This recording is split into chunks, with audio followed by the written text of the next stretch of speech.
Hi everyone, welcome to yet another light at the end of the tunnel session. With the tunnel is, the end seems to be getting closer, but there's still lots to talk about. So my name's Justine Clark and I'm a co-founder and director of Parlour. In this series, Light at the End of the Tunnel is a collaboration between Parlour and Monash Architecture. We start, of course, by acknowledging the traditional owners of country across Australia's many nations and recognising their continuing connections to land, waters and culture. In particular, we acknowledge the people of the Greater Kulin nations, who are the traditional custodians of the lands on which Monash operates and on which I'm speaking to you from today. And we pay our respects to elders past, present and emerging, and to those Indigenous Australians who are part of the Parlour community. So welcome, number 29 at the Light of the End of the Tunnel series.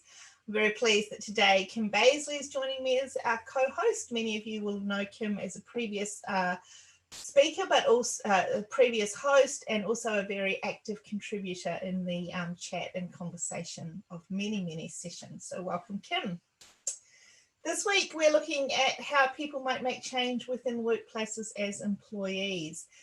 There's often a sense that it's hard to do much if you're not a director or in a very senior position. But of course, that's not always the case. And today we have Greta Stoutjesdijk and Joanna Picton here with us to talk about the work that they have been doing as part of the Women in Design group at Hassell. This was initiated and led by young women in the practice, and it's been going now for a number of years.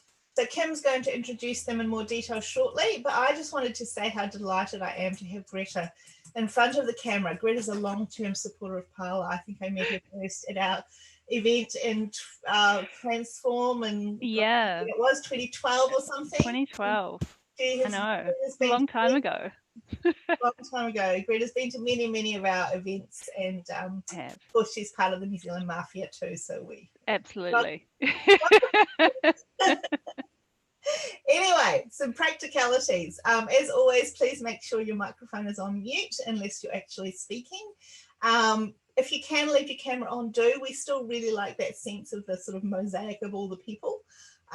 We love to see you out there. We love to see what you're having for lunch. We love to see you smiling and grimacing and nodding and, answering your email. So these events, as you know, are informal but informative. Kim and I will ask questions throughout. We'll keep things going, but as always, we take questions from the floor. So if you've got a question, please put it into the chat. Kim and I will keep an eye on that and we will throw to you. And if you're able, ask you to ask the question yourself. If you can't, if you've got something else going on and you can't speak, please just note that in the chat and we will pose your question for you. We can't get to all the questions always, but they do inform everything else that we do and considerations of future events. And we also really love just the parallel chat that happens in that function. So if you've just got some comment that you'd like to make, feel free to add in your thoughts. So Kim, would you like to introduce our speakers? And I will stop sharing. So today we have the pleasure of hearing from Greta. Now I'm reckon I'm going to stuff this up, but Stoutjesdijk. Anyway, is a senior architect with Hassell, Melbourne, with a passion for arts, culture, and civic spaces. She's passionate about Arts Precinct and the capacity of architecture to transform the experience of public spaces and enrich culture and community. As Justine mentioned, she's another Kiwi in Australia, having studied there and got her qualifications, but Greta's been in Melbourne for the last 10 years. She has experience in a broad range of sectors, including arts, commercial, temporary installations, and across all stages of delivery. So that experience has further embedded values of community activism, and investigating further ways to create change in the industry. This obviously includes gender equity. Greta is not only involved in Parlour, but she's also on the National Committee for Gender Equity for the Australian Institute of Architects. Joanna Picton is an associate with Hassell Melbourne and a registered landscape architect with 10 years experience in Australia and the US. She's worked in both small and large practices for a D&C company and in academia and local government. She has a passion for practice of landscape architecture that engages not only with the environmental disciplines and natural environment, but also politics, feminism, and activism. And this preoccupation with the social dimension of her professional work extends to the interface with her work environment in the studio, and has generated an interest in leadership models and models of change, with particular focus on gender equity and corporate social responsibility initiatives. This focus obviously feeds very directly into our topic today, changing organisations for the better from the inside. And so we might just start with a bit of a briefing, if we could, for our audience on what Women in Design is about, for those of us who haven't heard of it before, how to get started, you know, what were your motivations in getting it going, that kind of thing. Where is it now? The whole gamut. Sure. Do you want to start, Greta, and then Joanna can throw in? Yeah.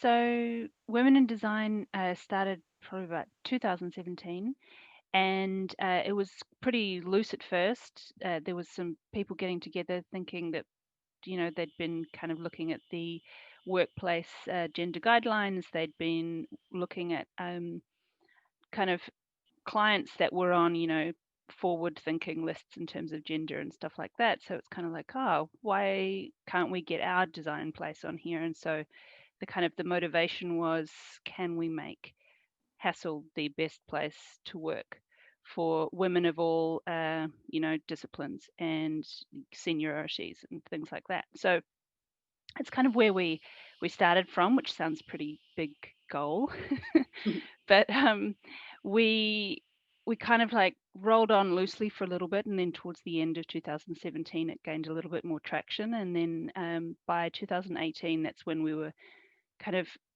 globally getting together, because we have like an internal system on Yammer, so like it's like a project organization, social media type thing. So we had a lot of people join there.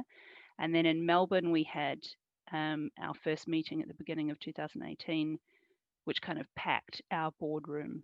So we knew that we were getting somewhere when we had that many people turn up to share lunch, to just discuss things and openly kind of try and throw ideas around to see where we want to take it.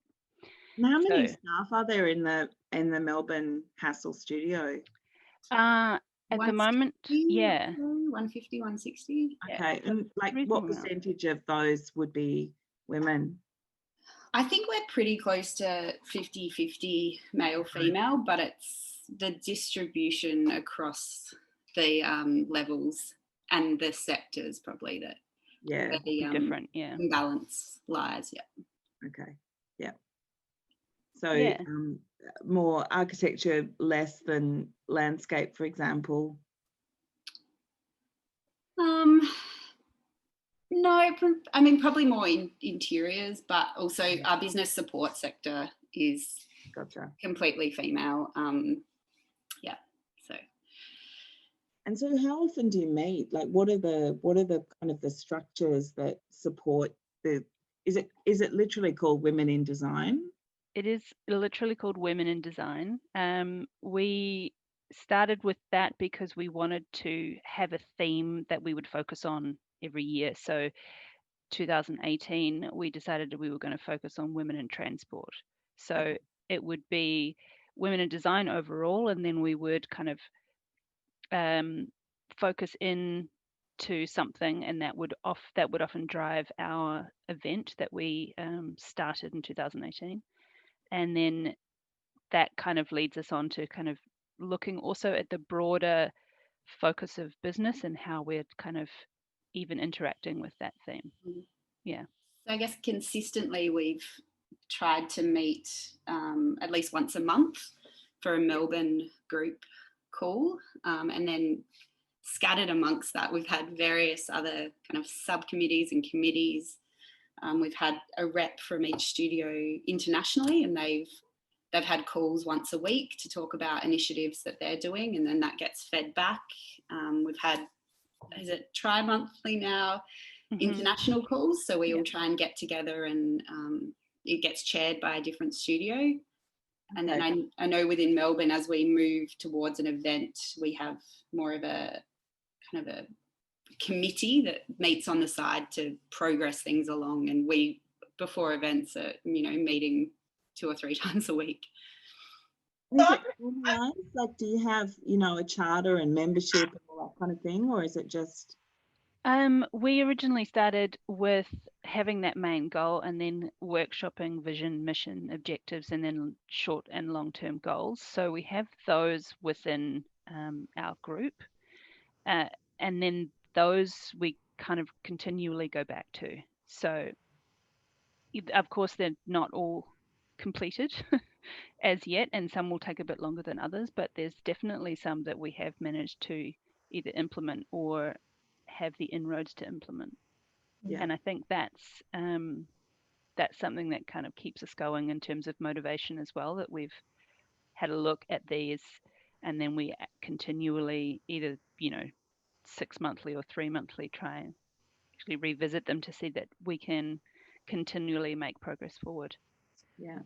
So how many people are involved in your kind of core? Do you have a sort of organising core, or how does that work? Yeah, we do.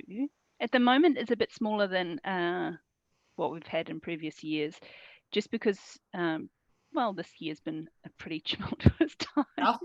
Oh.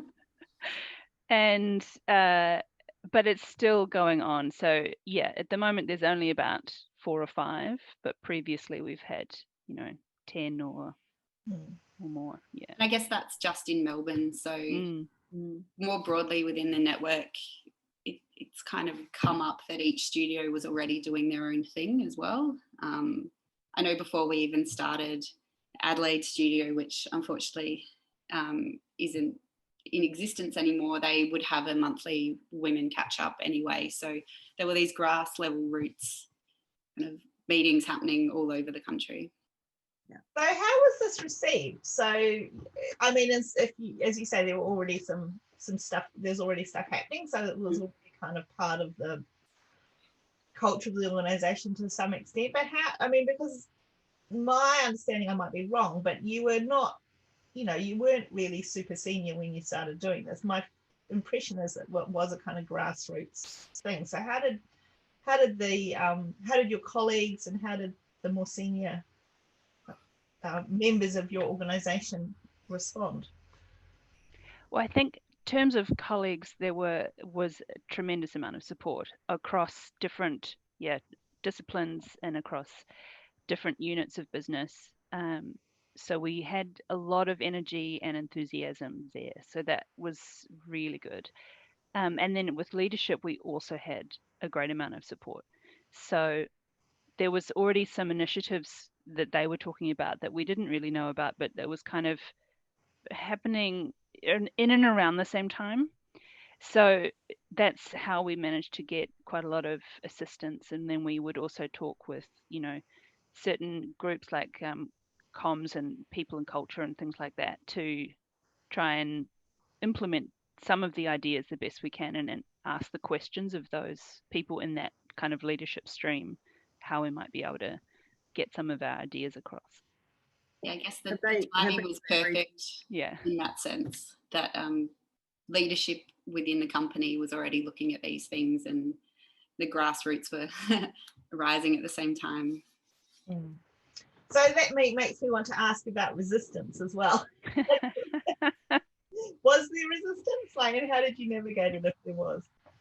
Was there resistance? I don't feel there was much resistance, because Hassell at that point in time was going through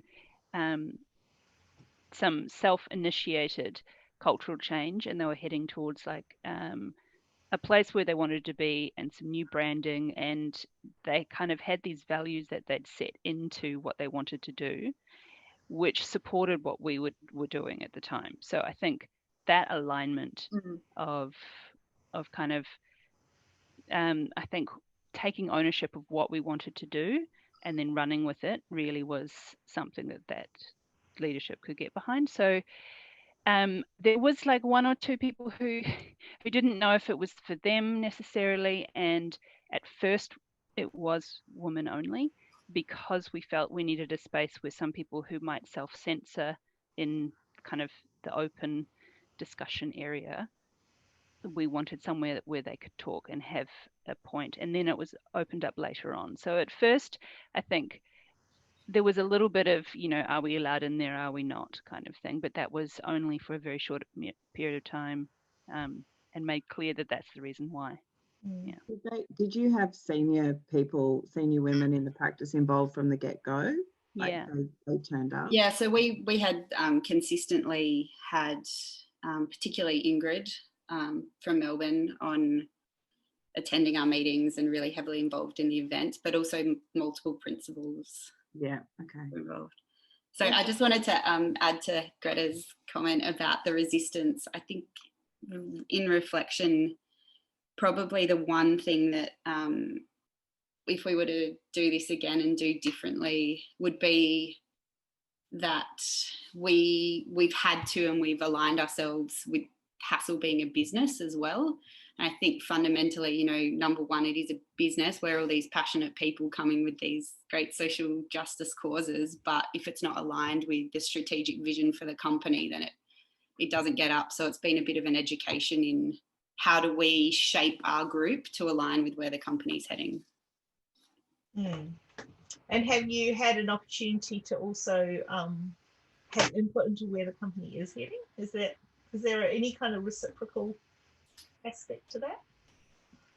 I think so, definitely. Like there's been a number of initiatives, or almost, I don't know if it's policy, that's come out around things about gender equity in interviews, gender equity within all of our submissions and bids and interviews, and that hopefully is not tokenistic, but is actually embedded in the team and who we partner with in terms of sub-consultants and stuff like that. So there's been a real shift in that. And I think just the awareness of that we are passionate about this and want to make change and kind of are aware of what's happening in the company. So we've been very vocal in questioning things now, and making sure that, it's transparent. Can I ask, is there any, do you ever, you're talking about self-censoring before, but I mean, do you ever feel there's a risk in kind of being labelled as a troublemaker, and that might, hamper, like this is something that I think we all see inequalities or, issues within, especially within a larger practice. Did you ever, feel Definitely. Yeah. And how would you advise other people to navigate that? It's a very good question. I think having a group of people that are like-minded that you can at least go to for support is really important, and us being a collective helps. Yeah. I think in terms of your workplace, if you're wanting to create change within that specific space, or either it might be in the industry or something like that, but if you're focusing on the workplace, having an assessment of how open that place is to change will kind of will give you an idea of how you might challenge it and how you might question it. So if it's a little bit more closed, you might need to have smaller, maybe just tiny steps. Maybe it's language change, or maybe it's behavioral kind of change that you want to kind of just instigate first, and then you can kind of slowly bring people into what you're talking about. Test the waters a little bit. Test the waters a bit. Sorry. There's a comment here from Dion saying know who your allies are, which I think is a very, very good point. And I wonder if you have any thoughts about how you, I mean, some people it might be obvious that they're going to be an ally, but not everybody. I wonder how you work out who are, if you've got any thoughts about how do you just, because, sometimes you get support from unexpected places. Sometimes the places you might expect support from turn out to be not so helpful. So I wonder if you talk to that a little bit. Speaking from my own experience. Well, firstly, Dion is a huge ally, so thanks, Dion. Yeah, hi, Dion. I think that's one thing that it is. You'll need to. It's the same kind of. You assess whether or not that person is open to this type of discussion. Sometimes you just have to jump in and state your opinion, and that I think comes with whether or not you're feeling in the right place to do so. So you could start with going to events or places where you know that a lot of those people are going to be allies. So, I mean, going to a parlour thing or something like that, you know that a lot of the people there will be talking or thinking along those same lines, and perhaps you can get some ideas of how you might take it back to where you're going, or meet an ally there. So then it might be outside of your institution, or maybe you could take a colleague, or you know, bump into a colleague there, something like that. I think something that's been really helpful for us too, as a company or as a group within a company, is being really transparent with all of our meetings and all of our initiatives. So we use Yammer, and we post everything we do and think about and events, etc., on Yammer. Like, all of our minutes are publicly accessible. So you're taking away that threat factor. Yeah, and then it gives people who you might not have known were allies the opportunity to engage in like a safe way, without having to be like, hey, I'm here, I stand by you, but they can kind of bring themselves into that journey. And do you ever get, you know, sort of labelled as those gender girls, you know, those people that care more about gender than about their sort of creative or artistic, you know, output, or their professional? Do you ever get sort of, have you noticed that kind of bias, that you're not sort of taking your work seriously enough because you're focused on this other thing? I would say that the conversation is and should be around how gender is important for design, and therefore if that's their argument, we can shoot that right down. Yeah. And I also think that adding the fact that you'll be gaining more perspectives and different perspectives, that the design will therefore become richer because of those perspectives. And I think the other group that Jo's like heavily involved in is the Indigenous engagement group. So I think that as well is combined to the gender kind of discussion is both very valid. And I think that's something that can, you know, enrich design anyway. Was there something tactical in terms of your first, I mean, I think one of your first events and your first kind of theme was women in transport. And that strikes me as aside from the fact Hassell does a lot of transport, you know, it kind of crosses disciplines really nicely. It is an area that's not traditionally seen as one that women are, you know, gravitate to. There's lots of interesting research and sort of topics around. I'm sort of answering my own question here. Really, my question is, I mean, was that a kind of strategic move as well? I probably wasn't strategic to start with, but maybe became strategic. We work on Metro, and there's quite a few of us who are, you know, the only female in the room in these meetings with, as you can imagine, a lot of engineers and project managers, and it's a really construction heavy male dominated industry. So I think that drove us in that direction, and maybe also the accessibility to some of the speakers we had at our first event. We had a relationship with Nikki, and that kind of inspired it a little bit. Greta, I don't know if...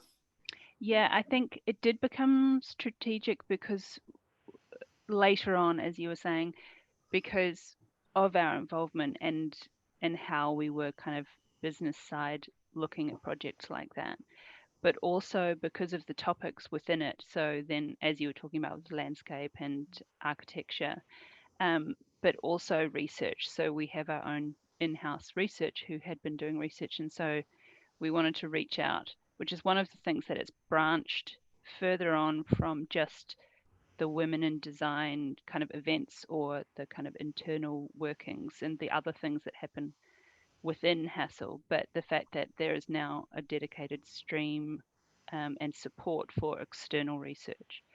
So Nikki's working or rather XYX is working with Hassell in terms of transport and safety and perceptions of women on public transport and things like that, which is fantastic. And later on, the other topics like women in education, that is also kind of strategic, and we were discussing the other day about how it was almost preemptive of what the situation is now, because we were talking about, is the campus dead because half of learning was going online, and this was last year. But and then now all of the learning went online, and so that discussion was, the campus dead, is it not? That was trying to keep the topics as relevant as possible as well. So I think we want to talk soon about how the kind of other network of stuff that happens around this. But I wonder, can you just go back to that descriptive thing of exactly what it is that the group does? So you run events. We run events. You have a kind of internal Yammer conversation, and you talk to the business people. Is that the gamut, or anything else we're missing? No, we also have what we call small groups. So we started up specifically in Melbourne. We started up basically people could opt in, and this was then you would just get organized into a small group with senior people, junior people, people from different disciplines, and you would meet up. So there would only be about 4 or 5 of you, so you'd have a coffee, you'd go out for lunch, so it was a way of fostering networks, and getting people to talk to each other, and just trying to bolster people's kind of reach of who they could go to, who they could talk to. So there's that was kind of quite a big part of it. Would that be something that you would give an agenda for, or sort of an outline of these are things that you could discuss at? We had like starter questions if people wanted to, but most groups just ended up going out for lunch and having a chat, and someone might have a topic about something that could be struggling with, or maybe sometimes it was just fun, and then other times it was more professional and things like that. Building up those informal networks. Yeah. And a bit of mentoring as well. Yeah. For some of the more junior staff members. So, as someone who organises events, I know they're a lot of work. Yes, they are. I know that kind of organising this. So, is this, does the support of the organisation extend to this becoming part of your workload, or is this something that you do, on top of your kind of daily, Should we check who's on the call first? Yeah. Well, to what is this something you're doing on top of everything, or is this actually now factored into formally being part of what you do for the organisation? No, it's still well, at the beginning it was definitely on our own time essentially, but as we started getting more momentum, like we meet for half an hour for the events and things like that, that's not on our own time, that's usually within work time, and so that's kind of, it's like a half it give and take. We still have our like 3 monthly meetings at lunchtime, but that's usually because it's when people are available or something like that. So but with the other work that Jo's doing, I think that has been embedded a lot more. So we Hassell is kind of in the process of developing our Reflect wrap at the moment, and we sought to get board approval and funding for that this year, and part of that was embedding some hours of work time for the wrap committee to meet, which is good because it allows you a bit of headspace to actually do good work in that space. So Jo, can you talk a little bit more about the wrap, and again, how was that initiated? Was that sort of grassroots, top down, bit of both? Yeah, I'd say pretty similar. I wasn't back at Hassell when it all started, but it came about from a board paper that was done in 2018 or 2017 maybe, that just highlighted that the Indigenous engagement knowledge across the practice was very differing. So our Perth colleagues have had a lot of experience in that space and have some fantastic relationships. whereas Melbourne not so much. So it was about looking to get funding to offer some cultural awareness training, do some initiatives like we now do career trackers, internships with the business, but also really start to build relationships and look at how we can foster pathways for Indigenous students into universities and then into the space of, you know, quite a conservative work environment. So that's how that started. And as part of that original board paper, we then had a vision for this year, which was to start looking at a wrap. And that's been, yeah, really, really well supported across the board. But it, again, has been driven entirely from that mid to lower section of experience, and also that business support and comms, etc. So for those who, there may be people who don't know what a wrap is. Do you want to just explain what Yeah, so it's a reconciliation action plan that's through Reconciliation Australia. And it's, in a way, the first wrap that we're looking at is more of a reflection of where we've been on our reconciliation journey. And then we'll set a series of objectives and goals for what we want to achieve in the next couple of years. And we see it as very much a way to keep us accountable. So it's something that, you know, is not ratified, but it's signed off through Reconciliation Australia. So you, obviously, if you you can get thrown out of your wrap and taken off, like it's what happened recently with the blowing up of some of the sacred sites. But also it allows us to start putting some of the ideas and objectives within the Hassell framework. So it's kind of working at it from a strategic and business point of view as well. If that makes sense. Ask, sorry, if it's okay to redirect, but I was going to ask whether you've ended up taking your organisation internally across to other practices that are, obviously there's other practices that have similar groups. Do you end up meeting with them, or do you share knowledge or share kind of strategies for how to get what you need achieved? I don't think we have at this point in time. No, I think it's all been internally driven.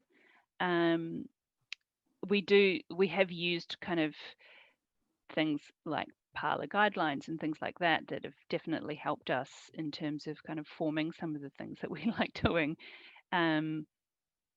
So, but a lot of the things that we kind of workshop for our objectives and our mission and things like that just came from the wider body as we basically discussed it and kind of sent it round. People could comment, and then we kind of slowly just kind of drill them down and just to have a few short and long-term goals. So Yeah. we haven't yet, but it's a good idea. And now I'm finding a little bit more about it. So I just now being on the National Committee for Gender Equity, about what necessarily is out there. And, you know, I think I didn't know as many, that there were as many kind of groups out there. Yeah. Yeah, I think it'd be, I mean, it's sort of, in order to make it not only useful for your practice, but, you know, what you've learned, obviously speaking at Parlour is a big part of that. I just think, you know, it's always great to share those learnings with other practices. I think so too. And I think, I mean, there's some pretty awesome resources that I found out later. So the Victorian Gender Equity Task Force, so the GET group, is Archie level, I think. They've got a pretty good website. They've been a bit more quiet over this year because it's, you know, everybody has. But they're pretty awesome. And I know that other state GET groups are very active, like the Western Australian one in New South Wales as well as Tasmania. They're all very active. So if anybody is in that state and they want kind of some resources or something like that, they would definitely could get them from then to start off with. At least. Okay. Yeah. And does that feed into your work with, like on the committee with the Institute and potential further advocacy at a kind of almost a national level of? yeah, like it's been really interesting because of the transition between like a local, workplace group and how we organize there, and then just the level of complexity of the national committee and what you need to do and prepare to kind of make that change, and then everything that feeds into that.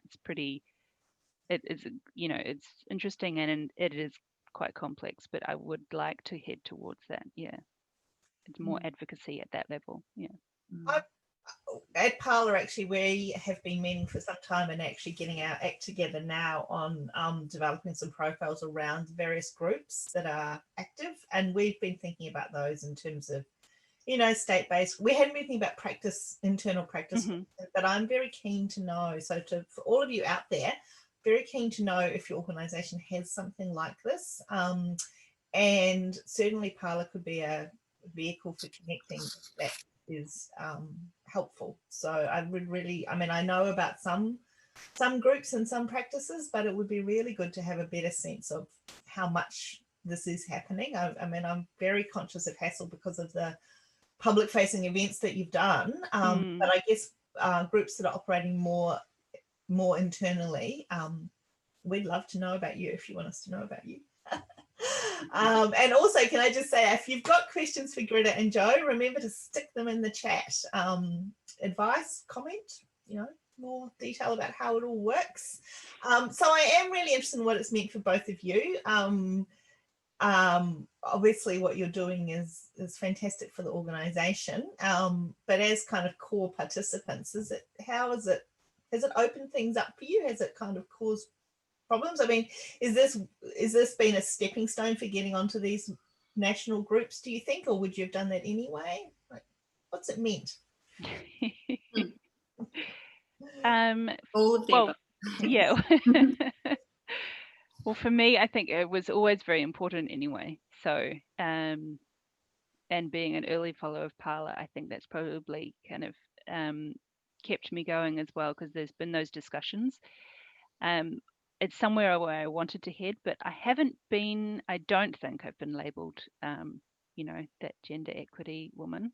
I might have been earlier, a couple of years ago. Yeah, you're the Indigenous woman as well, like that gender Indigenous woman.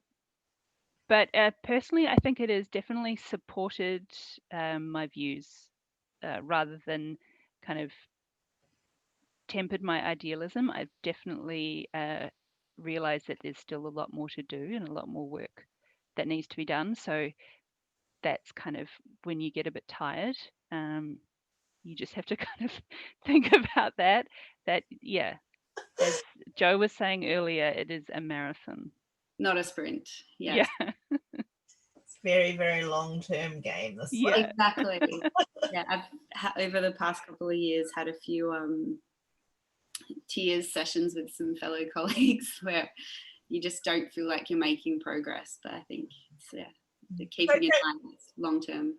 So Jo, can you answer the question about what it's meant for you to be involved in this group? I think it's almost bolstered my confidence in this space, that it's been going for a long time and we've been successful. It's given me more opportunity to have a voice in the space, and more of a profile, but also kind of continue to push for change. I think we're still going and we're still strong, and we're doing a lot more in the CSR space, in the equity space, than we were ever doing before. So I think it's almost lit a fire under my idealism rather than dampened it. So there's a question about leadership too. I think one of the things we quite often try to say is you can be a leader at any level, but and that in some ways, this might sound self-serving, but it kind of helps position you in a kind of leadership role, or I'm not sure where you want to go with your careers, but it feels to me like it is something about saying, well, we can make change. I mean, that's what I'm so interested in. We can make change, not necessarily from the bottom up, but the mid to bottom level. We can find a way to have a voice, and if we do that collectively, but it takes a lot of work and organizational power and sort of insight to make that happen. So I'm just kind of interested in the question of how you lead from any position that I don't know. I think I wrote down a word: tenacity. It's just, for me, particularly when we were doing our first events for women in design and we were quite young, it's showing up and it's putting your hand up to do things. And I've been really told I'm great at voluntolding people, which is a new word that I'd never heard before. So watch out if you're in a meeting room with me. Okay, we've got a question from Katie Fairbrother. Katie, do you want to turn on your mic?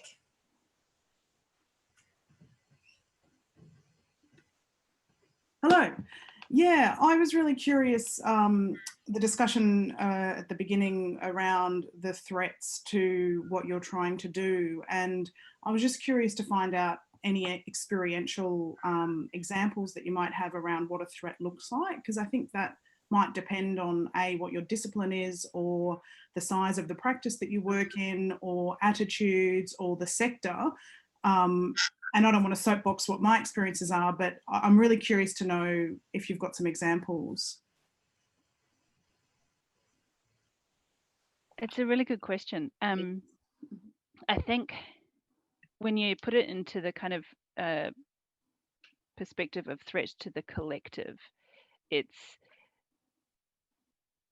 probably like there'll be low level energy, there'll be people, where it just kind of dissipates because nobody shows up, as Joe was talking about just earlier. So I think it's not necessarily making a commitment, but having a group that is so loosely or so connected that someone in that group or a couple of people in that group are going to show up. It doesn't have to be everybody at the same time, but it will get it done when people have the time. And that's one thing that we found with the early events, is that there were a large group of people and not everybody could turn up at that point in time. And so those tasks were just divvied up to people who could and when they could, and everything got done. And there was no particular leader to do it. It was very non-hierarchical, but it worked because people were like, yes, I think this is something that we can do. I can put a certain amount of time in, and then we could manage that time. I think that's probably one of the threats, like to the motivation anyway, and to the actual outcomes that you can get. So it's more around participation and making it available and accessible, because everyone's busy and self-protecting and prioritizing their inputs to things, otherwise they're spread too thin. Is that the main one? And I think some of the successes that we had was that we did have quite a lot of uptake and quite a lot of energy and support at the beginning, so therefore people felt like they could put that time in. There was quite a lot of a collective energy that actually managed to sustain the group for quite a long time. Are there any other threats that would be around the messaging of the gender equality kind of side of things? Is there other examples in that space? I'm thinking how to word this. This is safe here. So it is a safe space. Yeah, definitely. I think one of the difficulties I know a few of us faced along the earlier part of this process was it's navigating the fact that you are still in that mid-level career and you don't have decision-making power. And there's a lot that happens, particularly in bigger companies, that we're not privy to. And so it's making sure that we're asking the right questions and I guess going on the journey with the broader Hassell, not just us on the side against, that leadership. And that was probably a bit of a hard pill to swallow in a way, because we've got this enthusiasm and, you know, we're a group of hardworking, younger kind of women in that space, and a lot of our leadership is men, so we think we know everything, but it's, yeah, how do you make change within the confines of what we have to work with, in a way? Yeah. Finding a voice and finding a seat at the table that's going to be heard and understood. Yeah, I always like, my own analogy is it's fine to have a seat at the table, but if you're getting told how to sit at the table and what chair you can sit on, then it doesn't really work. So it's, how to get into that space. Yeah. Cheers. Thanks. So Nettleton Tribe, Nettleton, Brisbane. Do you want to put on your, nice to see you all there?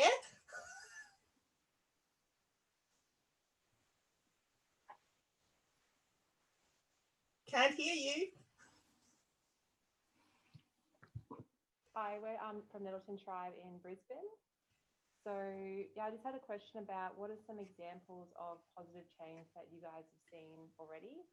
And then maybe bigger picture stuff, what are things you're working on, or what are some of the bigger challenges that we still face, or you still face?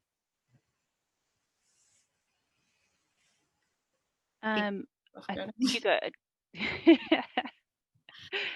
We mentioned some of them earlier. So positive changes around ensuring that all our interview panels are equitable in gender, but also level and position. So it's not all male directors in the room.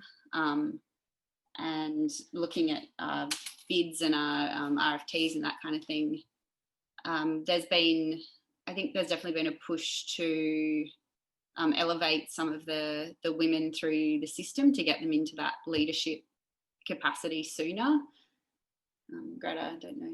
Yeah, I think there's also some kind of initiatives in terms of how, you know, balanced our, as in Joe was saying, our submissions team, but then also who presents at meetings. So like if you're bringing somebody with you to a meeting, you know, have that consideration, and so at least then you're presenting with, you know, a more balanced group when you come to a meeting, or even when you're talking about going to client events, trying to balance that attendance.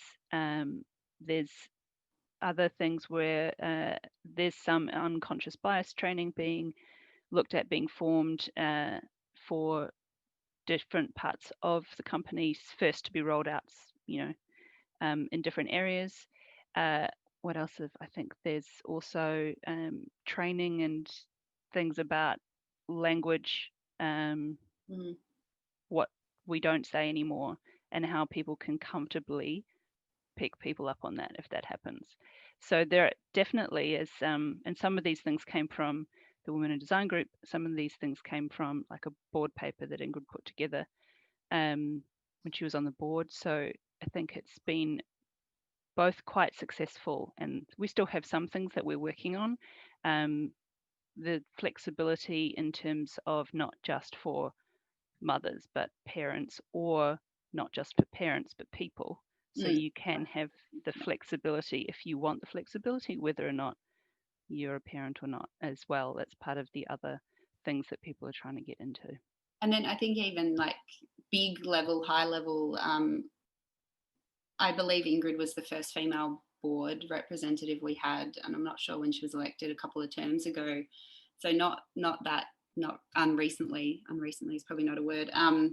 But now we have 2 female board directors, and that's great. Like we're striving towards that equity at a higher level as well.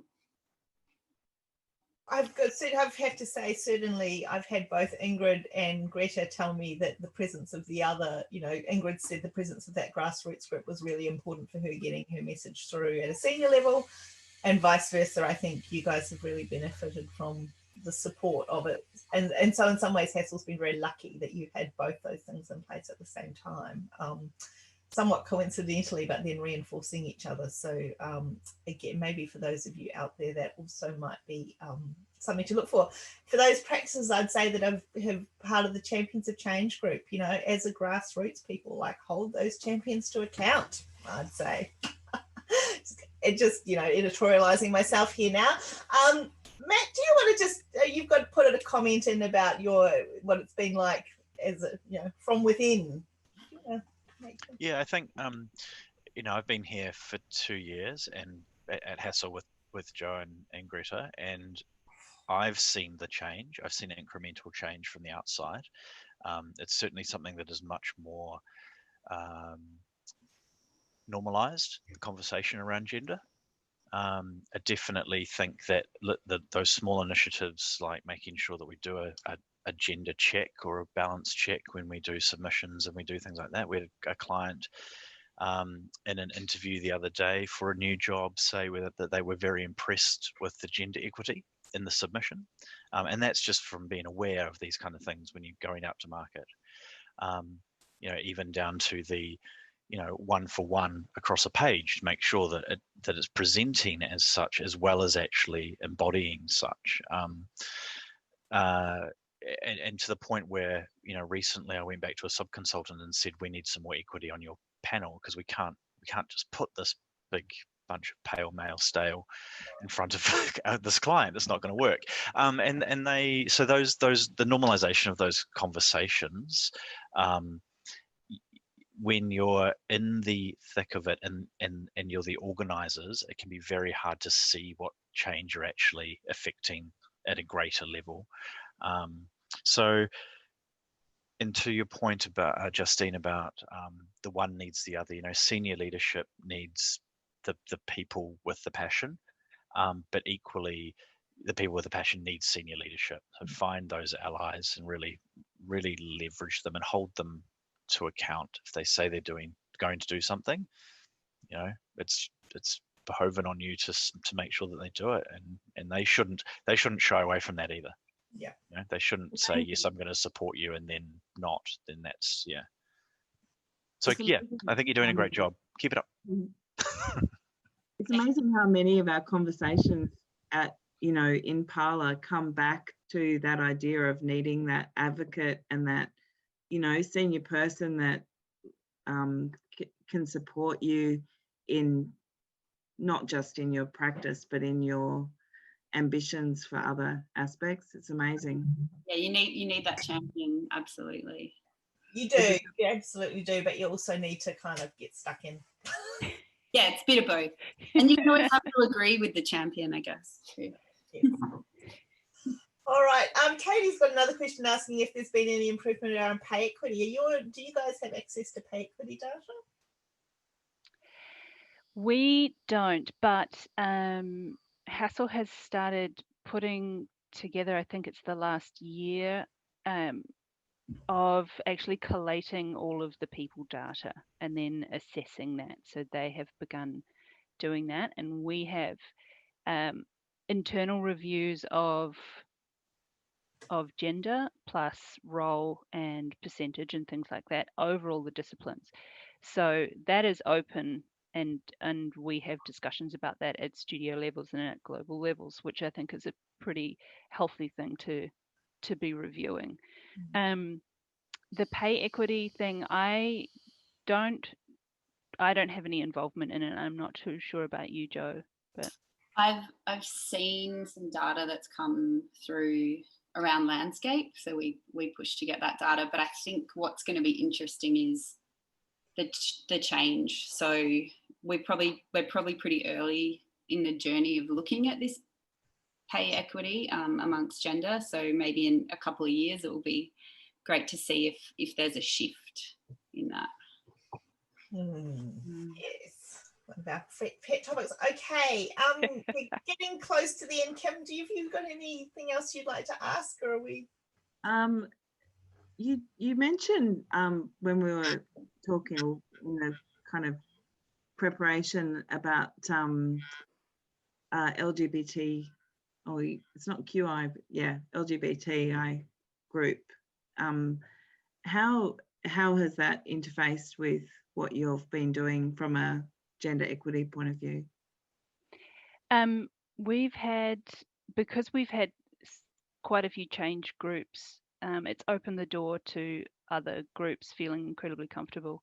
And so the LGBTQ group started with the premise that they were going to organize themselves based on the kind of the women in design model, which is self-organizing and but supported by leadership. So they also put something together in terms of it wasn't really a business case, but a case of we would like to do this, and is it supported essentially. So they have, again, kind of like a Yama group. We have also board support, so it's very embedded in the values that we have, and to bring your most authentic self to work, which is kind of the idea within our group. It's interesting that you said that it's almost set up separately, though. I mean, in some ways you could incorporate that agenda, that diversity agenda within the Women in Design group, apart from the name. Yeah, I think it is a really good topic and a good question, because when you're talking about gender, you are also talking about diversity, inclusion, and you're talking about Indigenous engagement, and combining that in terms of having those topics and pushing them all forward at the same time is a really good question. At the moment, they are separate because they're all focusing on slightly separate things. But I think it's, as a group, in terms of things to discuss and things to push, those are definitely really I mean, important. a lot of the issues that, talking about representation in bids or meetings or things like that, I mean, they're all, those topics are global, really, for any underrepresented groups. To your point, Kim, it's really important that intersectionality is a aspect of all of these groups, but I think it also is very important that these things aren't conflated. Right. It really is very important when you talk about representation that there is space for individual representation, and it's not just. I know another organisation that has a diversity group, and it's everything that's not white and male. And that's an engineering organisation, and it's really disappointing. Partly I can understand it because they are so strapped for any representation that in order to have a life, it needs to have multiple members, and so they need to come from everyone. But really, it comes to where membership gets to be, oh, you're an Asian woman in engineering, well, you're ticking a lot of boxes there, so you've got to be on this panel, kind of thing. And it's, I think it's important that some by grouping it all together, you end up diminishing some. Yeah, I think intersectionality is very important, that everybody keep an eye on their allies. And there's a lot of cross-pollination between. Yeah. And you can say, this is going to meet needs of this group and this group and this group, but there are other needs as well. But I think also having an ecosystem where all of those niches are represented and able to be represented. And I think that's to Greta's point, the success of Women In has allowed the LGBTQI plus at Hassell to spring up and to create its own niche. And I think that's the real health of a diverse ecosystem, is that there is space for all of those organizations and groups, and no matter how you identify and how you want to self-organize, that there's room for it. I think that too, like if we started to collectively meet all together, we'd probably be beginning to dilute the purpose of each group. And it's about safe space too. Not everybody's going to feel safe as in that whole big conglomeration. It becomes, well, why is this just not the whole studio then? If it's going to cater to everyone, then it's really just, it almost becomes exclusionary rather than inclusive. Exactly. It's only the white males left outside the room. Yeah. Old straight ones.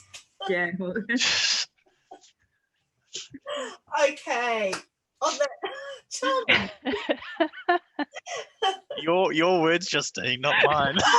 Think about all the lovely old old straight white men I know who fight for equity. They could be some of your strongest allies. Don't throw them out with the bathwater. Exactly. There was one drinks before. Okay. Thank you, everybody. I think we need to Naomi's not here to keep us on time, so we've run over, of course. But we've got another session next week for those of you who can stand yet another Zoom meeting before Christmas. But it's going to be I think it's going to be fantastic. We've got Tanya Davidge talking about what it means to be a citizen architect in conversation with Colleen Peterson, the planner, who's also a very active public advocate, and can talk quite articulately about how the advocacy has really kind of been a force for good for her business as well. When she actually thought she might get penalised, it actually has turned out to be a force for good. So I was thinking it's a very allied topic, Justine. Yes, well, I wanted to end the year on how you can make change within from grassroots and how you can make change out, in the wider world. So hopefully finishing the year on a fairly positive note about getting out there and, making a difference once we've all had a rest over summer, which I'm looking forward to. We are thinking about what we're doing next year. We don't quite know yet, but probably early in the new year, we might start sending out some questions to try and help inform what we do going forward. We are thinking about a kind of organisational change in Parlour as well. We're contemplating maybe becoming an actual member organisation, but we will. So we're quite interested to know what everyone thinks. So we might send some stuff out in the new year once we've managed to get back to our computers, having a very nice time at the beach. Anyway, it's not over yet. Next week, we'll see you next week. So thanks everyone for coming. Thanks to our sponsors as always. Thanks Kim for co-hosting with me, and thanks Joe and Greta for sharing your experiences. Clap everybody, and happy Friday.